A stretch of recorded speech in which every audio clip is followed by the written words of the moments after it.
സ്വപ്നത്തിലേക്കൊക്കെ പോകും മുമ്പ് അല്ലെങ്കിൽ ഓടി തുടങ്ങും മുമ്പേ എന്ന് പറയുന്ന രീതിയിൽ കാല് നഷ്ടപ്പെടുന്നു. അപ്പോ എനിക്ക് തോന്നുന്നു സാധാരണഗതിയിൽ ഇപ്പം എന്റെ ഒരു ഏജിൽ അല്ലെങ്കിൽ കുറച്ചുകൂടെ പ്രായമായതിനു ശേഷം അത് സംഭവിക്കുകയാണെങ്കിൽ നമ്മൾ മാനസികമായി കുറച്ചുകൂടെ പ്രിപ്പയർഡ് ആയിരിക്കും. ഈ കുഞ്ഞായിരുന്നപ്പോ 8 വയസ്സുകാരൻ എന്താ തോന്നിയത്? അല്ല, ഞാനാണ് സ്വന്തമായിട്ട് കാല് മുറിച്ച് മാറ്റാൻ തുടങ്ങുന്നത്. നോട്ട് ലൈക്ക് 8 വയസ്സിൽ. ബിക്കോസ് ഓഫ് എന്നെ അമ്മ എടുത്തോണ്ടാണ് നടത്തുന്നത്. ആ ഒരു കാലിൽ എനിക്ക് ബാരിയർ ആയിരുന്നു. ബിക്കോസ് ഓഫ് അത് കാല് ഒട്ടി ബട്ടക്സ് പറ്റിയിരുന്നു.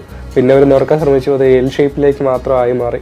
പിന്നെ അതുകൊണ്ട് വേറെ കാര്യങ്ങളൊന്നും ഇല്ല. അതുകൊണ്ട് വേറെ നടക്കാനുള്ള പോസിബിലിറ്റി ഇല്ല. ബിക്കോസ് നമ്മുടെ ഈ ജോയിന്റ് അവിടെ ഒന്ന് ഒരു പാട പോലെ നെർവ്സ് ഒക്കെ കുരുങ്ങിപ്പോയി. അപ്പോൾ വേറെ പോസിബിലിറ്റീസ് ഒന്നും ഇല്ലാത്തതുകൊണ്ട് ഞാൻ വിചാരിച്ചു, ഓക്കെ, ആ കാലം ജോലി നടക്കുന്നതിനേക്കാൾ അമ്മയ്ക്ക് പിന്നെ ആസ്മയുടെ ഒരു കണ്ടീഷൻ ഉണ്ട്. പിന്നെ എൻ്റെ എന്നൊരു നാട്ടിൻപുറമാണ് കാട്ടക്കടയിൽ. അപ്പോൾ ആ നാട്ടിൻപുറയിൽ അവിടെ അമ്മേനെ എടുത്തുകൊണ്ട് നടക്കുമ്പോൾ ഈ എലിവേഷൻസും കയറ്റമൊക്കെ കയറുന്ന സമയത്ത് അമ്മയ്ക്ക് ഉണ്ടാകുന്ന ആ ആസ്മയുടെ ബുദ്ധിമുട്ട് എനിക്ക് മനസ്സിലാക്കാനും കേൾക്കാനും പറ്റും. ബിക്കോസ് അമ്മയുടെ ഇടുപ്പിലാണ് ഞാൻ ഇരിക്കുന്നത്. അപ്പോൾ അതുകൊണ്ട് ഞാൻ എൻ്റെ അടുത്ത് ഡിസിഷൻ എടുത്താണ് എനിക്ക് ഈ കാലം ഒരു ജങ്കായിട്ട് കൊണ്ടു നടക്കേണ്ട, ബെറ്റർ ഇത് ആർട്ടിഫിഷ്യൽ ഇതിപ്പോൾ ഒരു ആർട്ടിഫിഷ്യൽ ലിബിലോട്ട് മാറ്റാൻ പറ്റുന്ന ചോയ്സ് കിട്ടിയ സമയത്ത് കാല് മുറിച്ച് മാറ്റിയിട്ട് എൻ്റെ സ്വന്തം ഇതായിട്ട് തന്നെയാണ് എൻ്റെ 12ാമത്തെ സർജറി ആയിട്ട് ഞാൻ ആ കാലം അമ്പിട്ട് ചെയ്ത് കളയുന്നത്.